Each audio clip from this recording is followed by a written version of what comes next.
Relay నిరాదీక్ష విజయవంతం కావాలని, అలాగే బాణాపురం ఇంద్రమ్మ కాలనీ ప్రజలు, డబుల్ బెడ్రూమ్ కాలనీ ప్రజలు, అలాగే పక్కపంటి ఉన్న ఎల్లంల గ్రామం కానీ, పెదరాంచర్ల గ్రామం కానీ, పోచనపేట సిద్దంకి వాళ్ళకు కూడా ఈ దీక్షను చూసి వాళ్ళ గ్రామాలకు కూడా ప్రజలు కూడా దీనికి మద్దతుగా రావాలని కోరుతున్నాను. ఎందుకంటే జనగామ పట్టణంలో ఉన్న 30 వార్డులలో బాణాపురం ఇంద్రమ్మ కాలనీ 5వ నంబర్కే ఉంటుంది. కానీ అభివృద్ధిలో మాత్రం 30 వార్డుల కంటే తర్వాత ఉంటుంది.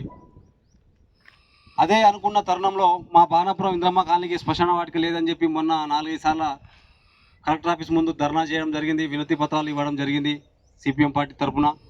దీనికి జరగక ముందే ఇదొక అడ్డంకిగా మారింది బాణాపురం ఇంద్రమ్మ కాలనీకి ప్రజలకు, ఈ పరిసర ప్రాంతాల ప్రజలకు. ఈ అభివృద్ధి ఏమో కానీ మాకు ఈ సమస్యలతోని రానున్న రోజుల్లో ఎంత ఇబ్బంది పడతామనేది గమనించి ఈ సిపిఎం పార్టీ ఈ కార్యక్రమం చేపడుతుంది. వారికి మద్దతుగా ప్రజలు, చుట్టుపక్కల గ్రామాల ప్రజలు నిలవాలని, వాళ్ళకి అండగా ఉండాలని కోరుతున్నాను. మహేందర్, బాణాపురం సిపిఎం సహాయక కార్యదర్శి. ఓకేనా, థ్యాంక్ యూ.